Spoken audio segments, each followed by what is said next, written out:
오늘 읽은 본문 말씀은 여러분과 제가 잘 아는 성경 스토리인 삭개오에 대한 이야기입니다. 지난 수요일에 일부분을 살폈죠? 지난 수요일에 보았던 내용의 핵심은 삭개오가 왜 예수님에 대해서 그렇게 간절히 보기를 원했을까? 누가복음 19장 1절로 10절에 왜 삭개오가 그처럼 예수님을 배웠고자 했는지 정확하게 기록하고 있지 않습니다.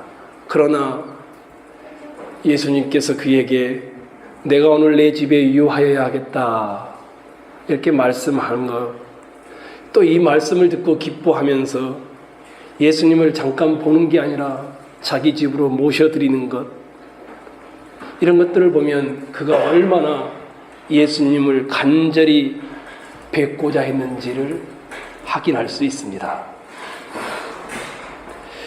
삭개오는 왜 예수님을 그렇게 보고자 했을까요? 부자였지요. 세리장이었지요. 그러니 권력도 있었죠. 그 이름의 의미가 순수한 자 또는 의로운 자라는 뜻을 가진 종교적 집안을 배경으로 하고 있었죠. 물론 굉장히 나쁜 사람이긴 하지만 현대인들이 추구하고 얻고자 하는 것을 예수님 없이도 다 가지고 있었던 사람입니다. 그런데 채워지지 않는 이 허망한 마음에 영적 은혜에 대한 갈구와 소원이 삭개오에게 있었기에 주님을 그렇게 보고자 했습니다. 예수님을 만나기를 간절히 소원하는 삭개오에게 말 그대로 어린아이가 되어서 나무 위에 올라간 그에게 예수님이 그곳에 찾아오셨죠. 5절에 그렇게 되어 있었죠. 예수께서 그곳에 이르사 쳐다보시고 이르시되 삭개오야 속히 내려오라. 내가 오늘 내 집에 유하여야 하겠다 하시니 6절 급히 내려와 즐거워하며 영접하거늘 이렇게 되어 있습니다. 삭개오야 속히 내려와라. 6절에 삭개오가 급히 내려오고 5절에 삭개오가 예수님이 내 집에 유하여야 하겠다. 6절에 내려와 영접하며 자기 집으로 모십니다. 5절과 6절은 계속 반복되는 단어들이 나오고 있는 겁니다. 내가 오늘 내 집에 유하여야 하리라. 이 말씀은 삭개오가 단지 예수님을 호기심에서 잠깐 만나고 집에 잠깐 머무는 것을 의미하지 않습니다. 예수님을 영접하여 드린 일은 단순히 예수님으로 하여금 자기 집에 하루 묵어가면서 식사를 대접하겠다, 그것 이상의 일이었습니다. 본문 중에 명백히 밝히고 있지 않지만 삭개오는 예수님을 간절히 배우기 원하였던 그 절박한 사정이나 예수님을 만나고자 하는 이유에 보인 영적 변화나 특히 오늘 이 집에 구원이 이르렀다 9절에 말씀하죠. 이 말씀 등을 통해서 보면 삭개오는 단순히 예수님을 그냥 집에 나그네를 대접하듯 손님 모시듯이 모신 것이 아닙니다. 삭개오야 속히 내려오라. 내가 오늘 내 집에 유하여야 하겠다. 이 말은 그냥 하룻밤 내가 잘 곳이 없으니까 네 집에 가서 머물다 가겠다. 밥 세 끼만 다오. 이런 의미가 아닙니다. 예수님의 부르심을 듣고 급히 내려와 기쁨으로 주를 영접하였던 삭개오는 어린아이의 믿음으로 주님과 그의 나라를 천국을 영접한 것이었습니다. 그러기에 예수님이 오늘 이 집에 구원이 이르렀다 이렇게 표현하게 된 것이었습니다. 십자가에서 죽으시고 다시 부활하사 선지자들이 메시아에 대하여 예언한 모든 은혜의 일들을 이루실 예수님이, 그 예수님을 마음에 맞아들인 것이, 예수님을 그런 분으로 그 마음에 영접한 것이 삭개오의 영혼에 큰 근본적인 변화를 일으킨 것이었습니다. 나를 찾아오신 예수님, 내 이름을 불러주신 예수님, 그 은혜를 보고는 급히 내려와 그분을 집에 모셔드리고 자기가 어떻게 변화될지를 고백하는 그 내용을 보면 이 사건은 단지 손님을 맞이한 것이 아니라 삭개오의 인생에 절대적 변화를 가져다주는 사건이 된 것입니다. 이렇게 표현해서 과언이 아닐 것입니다. 예수님과 함께 죽고 예수님과 함께 다시 사는 것을 경험하였다. 다시 말하자면 내가 죽어 없어지는 것과 함께 또 다시 사는 것을, 새롭게 태어나는 것을, 새로운 생명을 경험한 사건이 삭개오가 주님을 영접한 사건이었습니다. 그 영혼이 죽었다가 다시 사는 근본적인 영적 변화가 돌무화과 나무에서 내려와 기쁨으로 주를 영접하여 드림으로 일어난 일이었습니다. 다시 태어나서 새 생명을 얻었으므로 새 사람이 된 삭개오는 자신의 영혼에 경험한 바를 이제 고백하기 시작하는 것이 8절 이하에 있는 예수님, 내가 내 소유의 내 재산의 절반을 다 나누어 주겠습니다. 가난한 자들에게. 예수님, 제가 예수 믿기 전에 다른 사람을 착취했었는데 4배나 다시 다 돌려주겠습니다. 예수님을 영접한 것은 손님으로 영접한 것이 아니었습니다. 그에게 일생일대의 변화를 가져오게 된 사건이었습니다. 혹시 지난 주일 목양 칼럼 읽어보셨나요? 기억나시나요? 제가 배우, 연예인 누구에 대했었죠? 박진영 씨. 지난 한 주간 동안 박진영 구원파 굉장히 이슈가 되었었죠. 우리 딸, 둘째 딸도 구원파가 뭐냐고 물어볼 정도였으니까요. 근데 저는 이 박진영 씨를 보면 목양 칼럼에 쓴 대로 분명하게 자기 인생에 커다란 전환점을 가져온 것이 주님을 만난 사건이었음을 확인하게 되었습니다.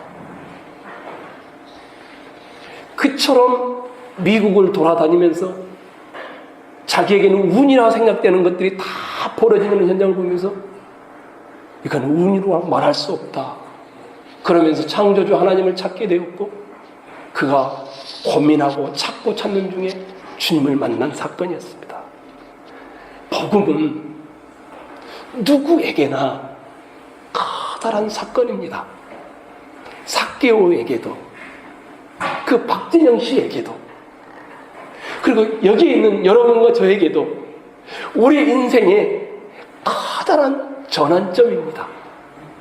복음은 삭개오의 삶을 바꾸는 것이 아니라 우리의 삶에 영향을 미치는 어떤 사건인 것입니다.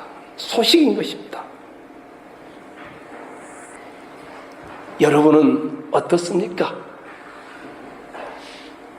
적어도 최소한 여러분의 인생의 삶에 커다란 사건으로 이 예수님을 만난 것을 고백할 수 있으십니까? 예수 그리스도께서 여러분을 위해 이 세상에 오셨습니다. 예수 그리스도께서 여러분의 죄를 대신하여 십자가에 죽으셨습니다. 예수 그리스도께서 십자가에서 운명하시면서 하신 최후의 말이 뭐였습니까? 우리 여인성 목사님이 헬라어로 써서 제목들도 다 기억하실 겁니다. 내가 다 이루었다. 내가 다 지불했다라는 말입니다. 예수께서 여러분 인생의 죄값을 다 지불하셨습니다. 죄로 인해 고민하는 모든 인생을 위해 그 예수님이 오셨습니다. 구원의 길을 열기 위해 십자가에 돌아가셨고 우리의 죄값을 십자가 위에서 청산하셨습니다. 그리스도 그분만이 여러분과 저의 과거와 현재와 미래의 삶을 다 용서할 수 있는 분이며, 우리의 현재의 삶을 새롭게 하실 수 있는 분이며, 우리의 미래의 삶을 보장할 수 있는 분이십니다. 그래서 오늘 본문 10절에는 인자가 온 것은 잃어버린 자를 찾아 구원하기 위해서다, 이렇게 말합니다. 어떻습니까? 여러분은 이 삭개오처럼 주님을 만나 영접했던 그 사건이 여러분 일생의 커다란 전환점이십니까? 지금도 우리 예수님은 잃어버린 자를 찾고 계십니다. 기다리고 계십니다. 신앙 없이 혹시 여기 앉아있는 분은 안 계십니까? 아마 피곤할 겁니다. 구원의 예배 최소에 발을 딛는다라고 해서 구원이 저절로 일어나는 것이 아닙니다. 주님을 기쁨으로 영접한 사람들만 그들의 삶의 커다란 사건으로 임하는 것입니다. 오늘 그 힘든 회사 생활과 사업장과 또 공부를 하다 오지 않았습니까? 최소한 여기 계신 여러분 모두에게 이 복음이 전환점이 되시기를 간절히 소망합니다. 혹시 아직도 흔들리고 계신 분이 계십니까? 예수님을 영접했던 삭개오, 그런 경험을 하시기를 주의 이름으로 축원합니다. 그런데 어떤 한 사람은 즐거이 주님을 영접하는 것이 기록되어 있습니다. 6절에 그렇게 되어 있죠. 급히 내려와 즐거워하며 영접하거늘. 그런데 7절을 한번 봐보십시오. 읽어볼까요? 읽겠습니다. 시작.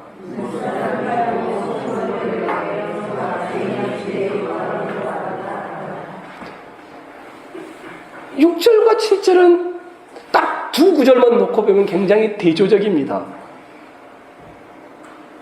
6절은 즐거워하며 영접하는 삭개오를 보게 합니다. 7절은 수근거리는 무사람을 보게 하고 있습니다. 6절과 7절의 분위기는 아주 대조적입니다. 6절은 즐거움과 기쁨이 넘치는 자기 인생의 변화를 경험한 삭개오의 마음을 읽게 합니다. 7절은 불만이 가득한 사람들의 심정을 보게 합니다. 6절은 천국 생활의 시작을 미리 나타낸다라면 7절은 지옥 생활의 모습을 미리 보여주고 있는 듯합니다. 어쩌면 이 6절과 7절은 누가복음을 쓰는 누가라는 사람이 인생은 두 갈래의 사람들로 나뉘어진다는 말을 하고 있는지도 모릅니다.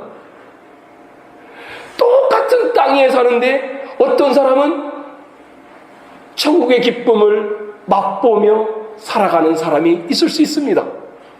같은 땅 위에 살아도 이미 지옥 고통을 미리 겪고 있는 사람이 있을 수 있는 것입니다. 여기 이 자리에 나오신 여러분의 마음에 6절의 삭개오의 그 마음, 그 기쁨, 그 즐거움, 이것이 있는 것인지, 아니면 수근거리고 불평하고 있는 7절의 그 마음이 있는지 한번 확인해 보십시오. 지금 7절에서 수근거리고 있는 사람들은 누구일까요? 다 예수님 주변에 있던 사람들입니다.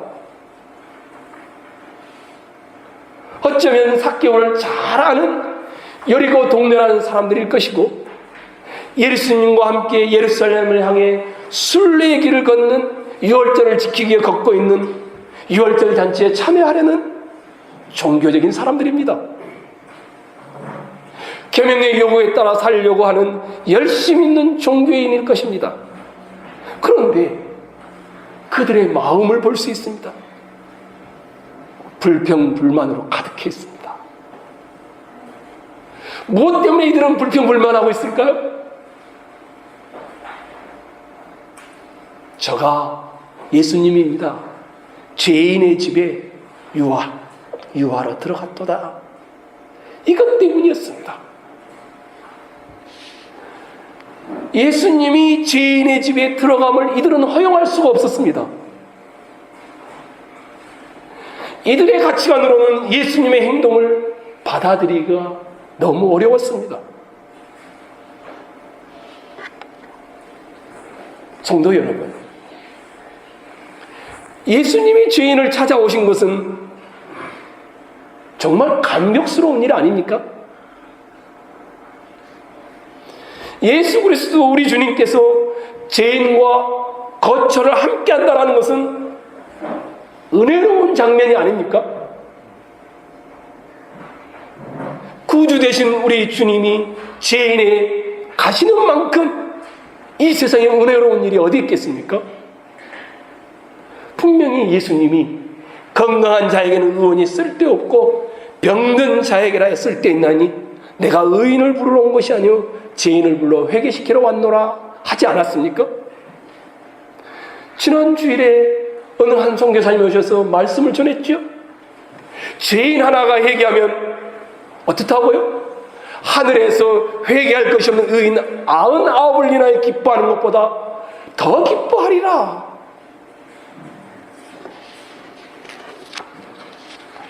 내가 너희에게 이르노니 이와 같이 죄인 하나가 회개하면 하나님의 사자들 앞에 기쁨이 되느니라.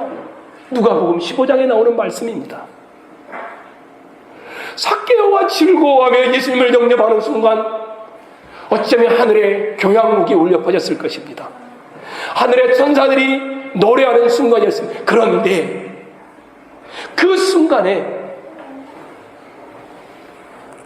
무사람들이 수군거리고 있습니다.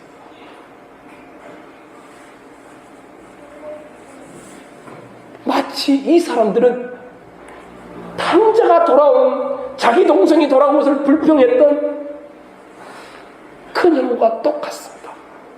아버지가 그렇게 말해요. 야, 이 내 동생은 죽었다가 살았으며 내가 잃었다가 얻었기로 너와 내가 우리가 즐거워하고 기뻐하는 것이 마땅하지 않느냐? 근데 그녀는 기뻐하지 않고 집에도 들어가지 않습니다.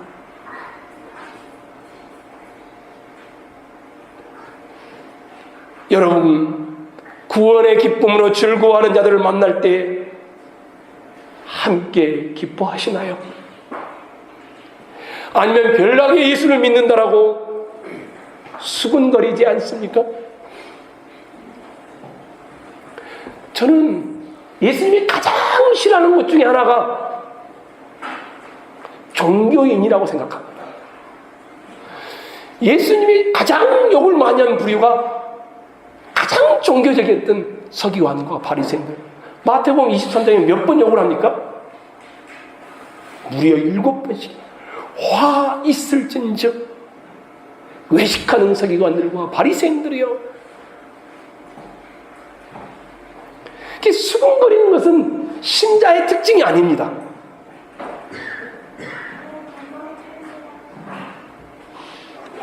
성도는 자기의 구원만 기뻐하는 것이 아니라 한 사람의 영혼이 회개하며 돌아오는 것을 모든 것을 제껴놓고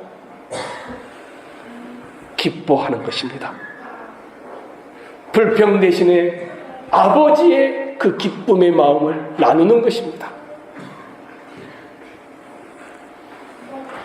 여리고에서 일어난 삭개오의 구원 사건은 외적으로 삭개오가 변한 사건이 아니었습니다. 구원은 내면에서 시작됩니다. 만남이었고 대화였고 영접이었고 순종이었습니다. 그런데 이 구원이 사회적인 의미를 지니게 됩니다. 한 사람이 예수님을 내면에서 만난 일일 뿐인데 영접한 것이고 만난 것이고 대화한 것이고 순종한 것뿐인데 이 구원의 시작이 거기에서 끝나지 않습니다. 절대로. 그때부터 구원받은 자는 사회적인 의미를 띠게 되어집니다. 8절의 삭개오 행동을 한번 보십시오. 한번 여러분이 8절을 읽어볼까요? 읽겠습니다. 시작.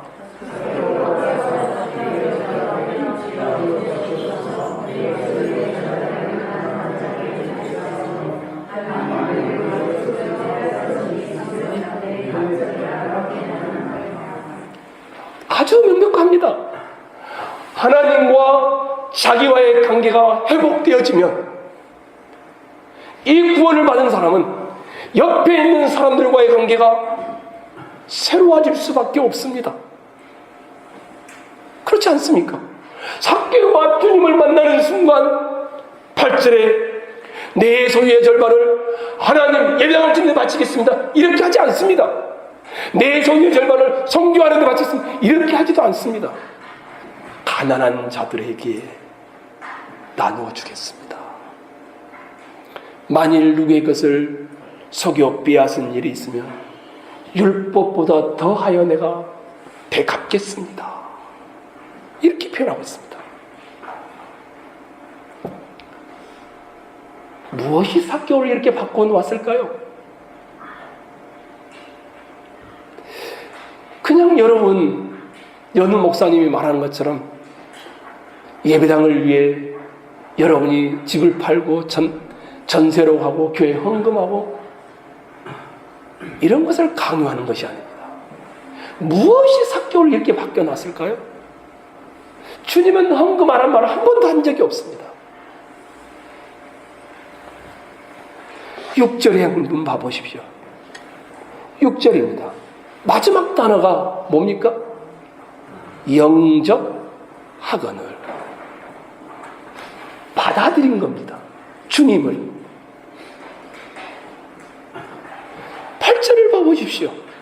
내 소유의 절반을 가난한 자들에게 내주겠사오며, 주님을 받아들이니까 자기 것이 나가게 되는, 이렇게 기록되고 있습니다. 주님을 모셔드리니까 그전에는 이걸 꽉 붙잡고 있었던 것이 사르르 나아지고 있습니다. 삭개오는 주님을 만나기 전에 들어온 것을 내보낼 줄 모르는 사람이었습니다. 삭개오는 그는 들어오면 내어놓을 줄 모르는 그런 사람이었습니다. 그러나 그의 삶에 변화가 왔습니다. 영접하거늘, 이 사건은 내어주겠다는 결단을 가능하게 하는 사건이 됩니다. 내어주겠다는 결단은 영접하거늘, 영접하는 것이 있음으로만 가능한 것입니다. 기독교인의 삶은 먼저 받아들여야 합니다. 그 다음 내어주는 삶입니다. 여러분, 이것이 기독교와 다른 모든 종교를 구분짓는 분수령입니다. 모든 인간의 종교는 먼저 주고 그 대가로 신으로부터 받으려는 이익 종교입니다.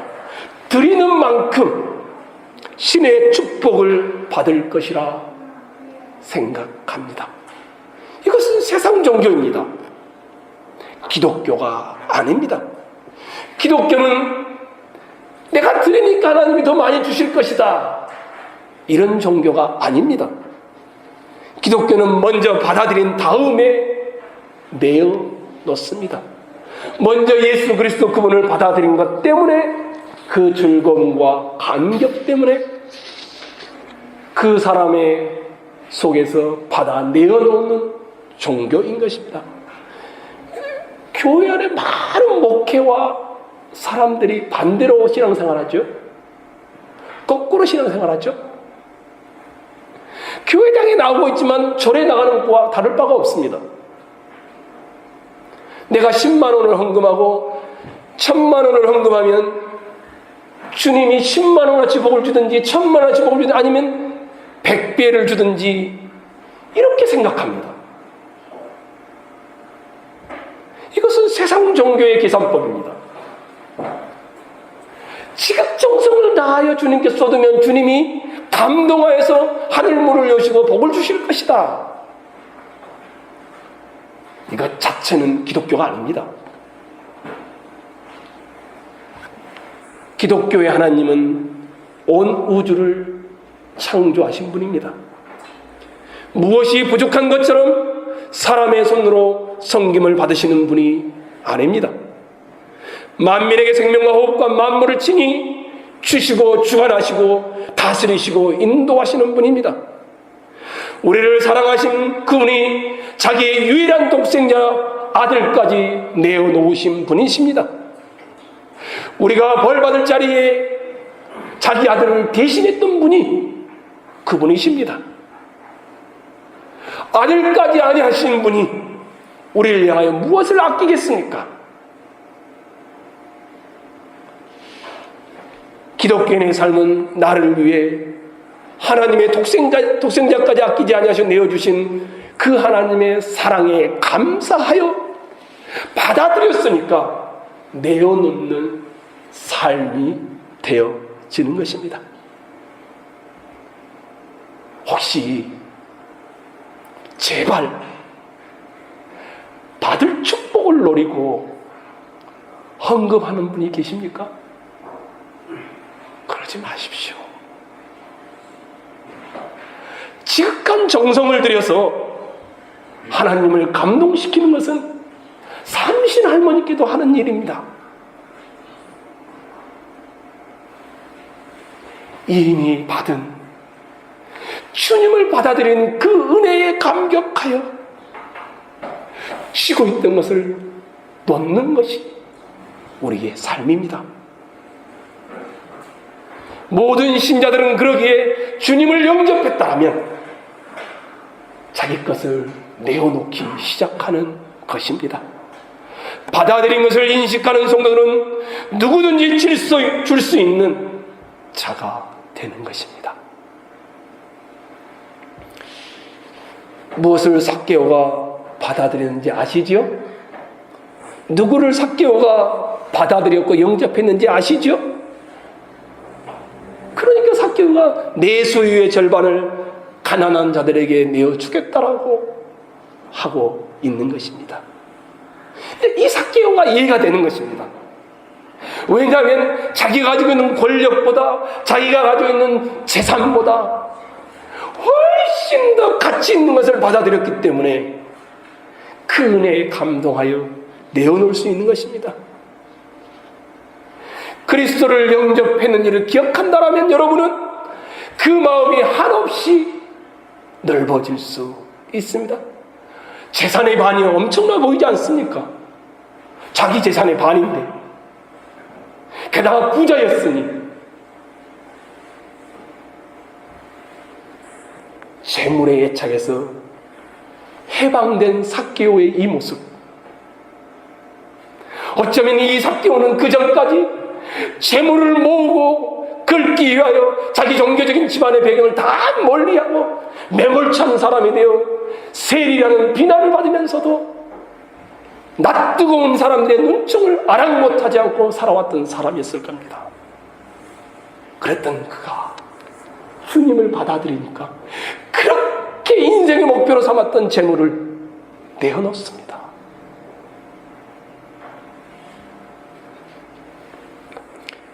여러분은 이 영광의 주님을 받아들이셨나요? 다른 말로 표현해 볼까요? 여러분은 주님의 부요함을 누리시나요? 그러면 원하지 않아도 재물의 속박에서 벗어나게 되어집니다. 욕망의 굴레에서 조금씩 풀려나게 되어집니다. 반대로 생각해 보십시오. 만약에 여러분이 아직도 어떤 욕망의 굴레에서 벗어나지 못하고 있다면 조용히 그 그리스도의 아름다운 은혜를 묵상해 보십시오. 세상의 것을 움켜쥐고 있으면 절대로 영광의 주님을 동일하게 움켜쥘 수가 없습니다. 영광의 주님을 모신 자라면 세상의 것들을 그것 때문에 흔들리거나 그것 때문에 신자의 길을 마다하며 포기하며 걷지 않습니다. 저는 여러분들에게 삭개오가 했던 모습을 보게 하고 싶습니다. 8절을 다시 한번 봐보십시오. 내 소유의 절반을 누구에게 나눠주겠다고 합니까? 만약에 삭개오가 더 종교적인 사람이 되고자 했다면 자기의 재산의 반을 종교적인 목적을 위해 희사하지 않았겠습니까? 근데 그렇지 않습니다. 가난한 자들을 위해 내어놓고 있습니다. 영광의 주님을 영접한 자의 눈은 가난한 이웃을 발견하는 눈으로 발전하게 되어집니다. 성도 여러분, 여러분은 여러분 삶의 주위에 가난한 이웃을 발견하시나요? 아니, 교회 안에 있는 분을 말하는 것이 아닙니다. 교회의 구제의 대상자들을 여러분이 아느냐고 묻는 것도 아닙니다. 우리가 반찬 봉사를 나눠주고 있는 분들을 아느냐고 묻는 것이 아닙니다. 개인적으로 교회에 속한 분이 아닌 가난한 자를 마음에 두고 있으시냐, 이런 말입니다. 분명히 야고보서 1장 27절에 아버지 앞에서 정결하고 더러움이 없는 경건은 뭐라고 합니까? 고아와 과부를 그 환난 중에 돌아보고, 이게 진짜 경건이라고 합니다. 가난한 자를 돌아보는 목회자의 눈이 어두워지면 그 교회는 기도원을 짓고 건물을 넓히고 이런 데만 투자하게 되어집니다.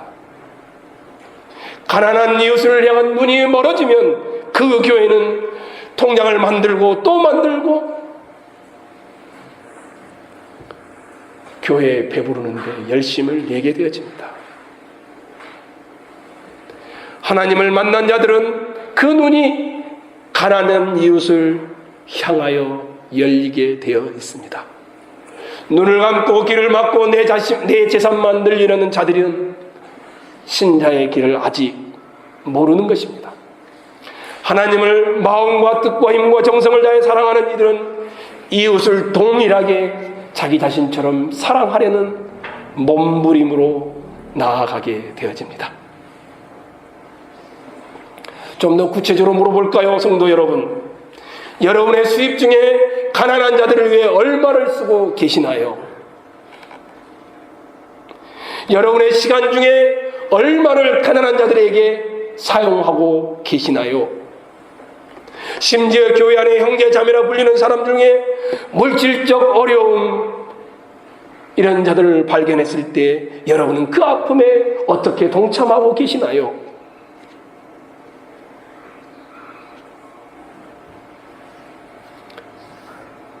교회가 구제하는 일이 본질은 아니지만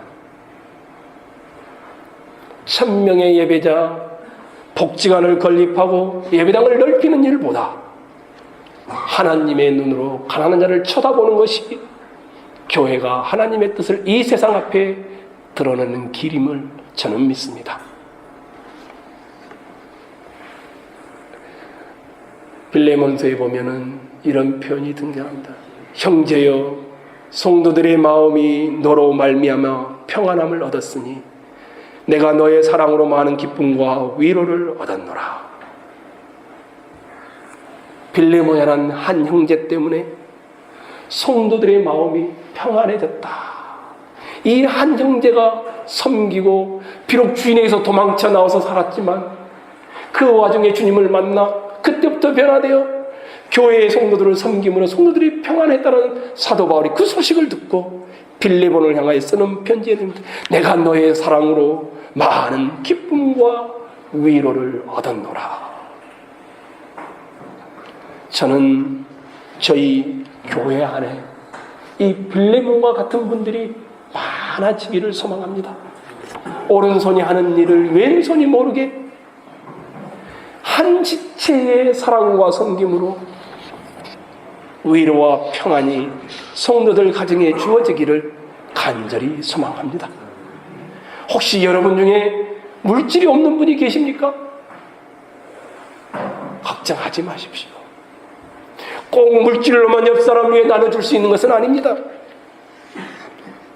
예수 그리스도를 받아들인 사람은 이웃을 위하여 내어놓는데 그것이 물질뿐만 아니라 자기 두 손을 모아 그 가난한 자를 위하여 기도의 무릎을 꿇음으로 이웃을 향하여 내어놓는 일을 하는 것입니다. 저는 사도행전 3장에 나오는 말씀이 우리가 가져야 될 가장 근본적인 말이라고 생각합니다. 은과 금은 내게 없거니와 내게 있는 것으로 내게 주노니 곧 나사렛 예수 그리스도의 이름으로 걸으라.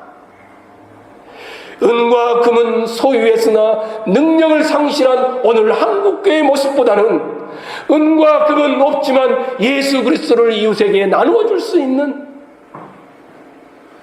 이것이 훨씬 더 교회와 신자의 본질 아니겠습니까?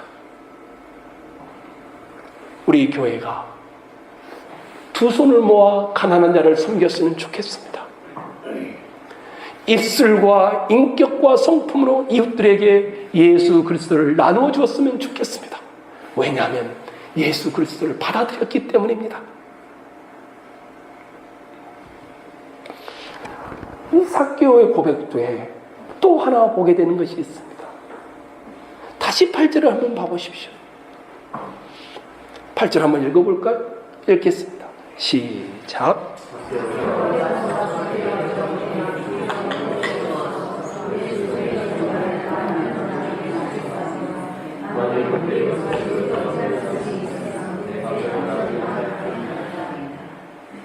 즐거워하며 예수님을 영접합니다.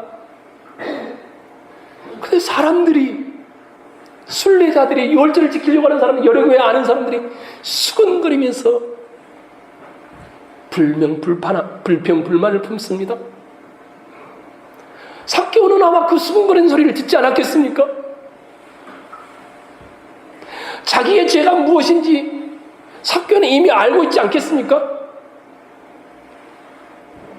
예수님, 남의 것을 늑탈하고 토색한 것에 대해서 제가 4배나 갚겠습니다. 자기 지위와 권력을 이용해서 남의 재산을 갈취한 죄를 고백하고 있는 거 아닐까요? 저는 삭개오의 이 모습이 주님을 만나기 전 과거에 지었던 죄들을 시인하고 있다라고 여겨집니다. 자기의 죄를 옹호하고 있는 것이 아닙니다. 자기의 잘못을 시인하고 있습니다. 용서받은 경험이 있는 자는 용서받은 죄를 드러내는 일에 그렇게 어려워하지 않습니다. 옹호되는 죄는 용서받지 못한 죄입니다. 늘 변명합니다. 고백된 죄는 용서받은 죄입니다. 자유함을 누린 삭개오는 자기의 과거의 잘못들을 시인함으로 더 나아가 보상할 것을 약속하고 있습니다. 토색한 것은 네 것을 늑탈한 것이 있으면 4배나 갚겠습니다. 어쩌면 우리 교회와 한국 교회의 가장 큰 문제는 죄를 안 짓는 것이 아니라 삭개오처럼 정직하게 자기 죄를 드러내지 못하는 데 있지 않을까요? 여러분은 어떻습니까? 과거가 정말 누추하죠. 드러내기가 힘들 정도로 누추하죠. 그러나 기억하십시오. 용서받은 죄에 불과합니다. 변명하고 옹호하고 자기를 더 감싸려는 것이 훨씬 더 신자답지 못한 행동인 것입니다. 이런 이야기를 들었던 예수님은 9절에 말을 하죠. 9절 한번 보여주시겠어요? 9절을 읽겠습니다. 시작.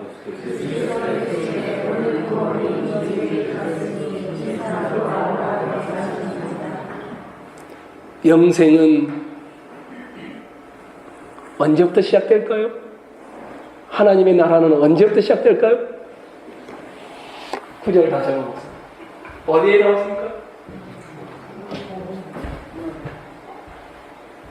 예수님이 너는 이제 하나님 나라에 들어가게 될 것이다, 이렇게 말하지 않습니다. 6절을 한번 봐보십시오. 급히 내려와 즐거워하며 영접하거늘. 5절 한번 봐보십시오.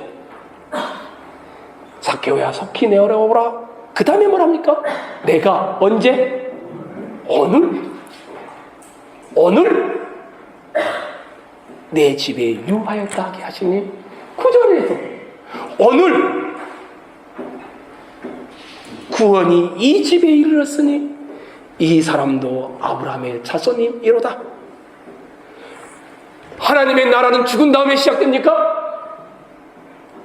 성경은 한 번도 그렇게 말한 적이 없습니다.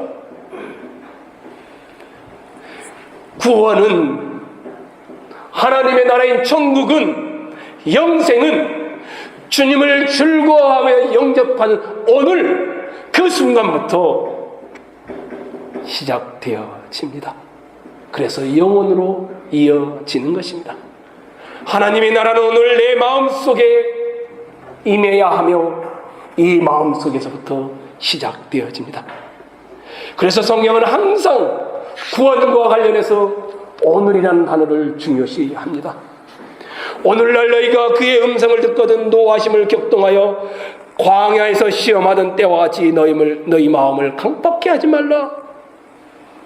형제들아, 너희가 삼가 혹 너희 중에 우리 믿지 아니하는 악심을 품고 살아계신 하나님께서 떨어질까 염려할 것이 오직 오늘이라고 일컫는 동안에 매일 피차 권면하여 너희 중에 누구든지 죄의 유혹으로 강팍게 됨을 면하라. 보라, 지금은 은혜 받을 만한 때요, 보라, 지금은 구원의 날이로다. 항상 오늘이 있습니다.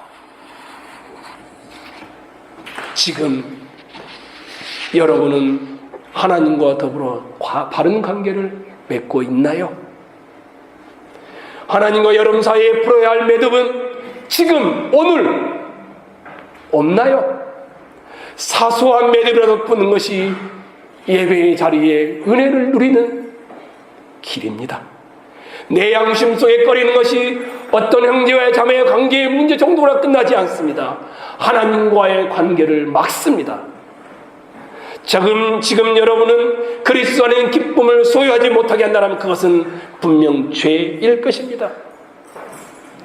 하나님과 더불어 관계를 맺는 자는 이웃과 더불어 새로운 관계를 맺기 때문입니다. 기독교는 그래서 과거에 머무는 종교가 아니며 현재를 중요시하는 것입니다. 기독교는 오늘 우리의 현재를 새롭게 합니다. 좀 더 살펴볼까요? 2절을 한번 봐보십시오. 누가복음 19장 2절이죠. 한번 읽어볼까요? 읽겠습니다. 시작.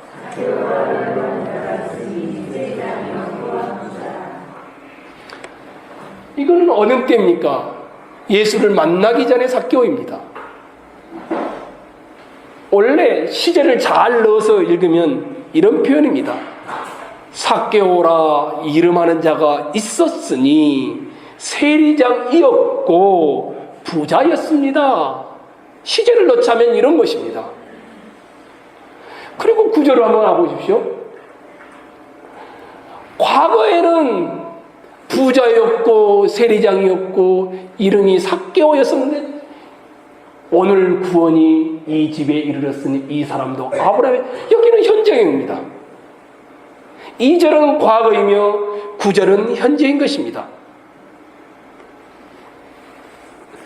2절은 과거의 삭개오 신분을 말해주는 것이며 9절은 삭개오의 현재의 신분을 말하고 있는 것입니다. 2절은 삭개오가 누구였었는지를 말한다면 9절은 지금 하나님 앞에서 삭개오가 누구인지를 보여주는 것입니다. 오늘 구원이 이 집에 이르렀으니 이 사람도 이제 하나님 아브라함의 자손임이로다. 삭개오는 그 자신이 스스로 보아도 자신의 이름과 어울리지 않는 삶을 살아왔던 과거가 있었습니다. 뿐만 아니라 타인의 눈에도 하나님 나라와는 관계없는 생활을 하였던 사람이었습니다. 삭개오는 주님의 말씀에 의해서 생각해 보아도 부자로서 하나님의 나라에 들어갈 가능성이 전혀 없던 사람입니다. 우리가 삭개오를 살펴보기 전에 뭘 살폈습니까? 부자 청년을 살폈었죠. 누가복음에는 부자 청년 이야기가 바로 18장에 나오는 이야기입니다. 재산이 있는 자는 하나님의 나라에 들어가기가 어떻게 어려운지, 약대가 바늘기로 들어가는 것이 부자가 하나님 나라에 들어가는 것보다 쉬우니라. 부자가 그렇게 하나님 나라에 들어가기 어려웠던 그런 부자였습니다. 이런 처지에 있던 삭개오를 향해 주님이 오늘 뭐랍니까? 오늘 구원이 이 집에 이르렀으니 이 사람도 아브라함의 자손임이로다. 이렇게 선언하고 있습니다. 와, 누가 구원을 얻을 수 있습니까? 베드로를 의시한 제자들이 예수님을 향해 물었었죠. 청년 제자를 돌려보내는 예수님을 보면서 그들은 저 사람이 예수님의 제자가 안 된다면 누가 구원을 받겠습니까? 예수님이 뭐라고 했습니까? 사람으로는 할 수 없는 것을 하나님은 하실 수 있느니라. 하나님의 주권적 역사에 의해 삭개오는 하나님 나라와 백성으로서 선포된 것이었습니다. 오늘 구원이 이 집에 이르렀으니 이 사람도 아브라함의 자손임이로다. 오늘 저는 이 주님의 선언이 여기에 계신 30여 명 모두에게 임하기를 주의 이름으로 부탁드리겠습니다. 오늘 여러분의 영혼에, 오늘 여러분의 인생의 자리에 당신도 영적 아브라함의 자손임이로다 들려오기를 간절히 소망합니다.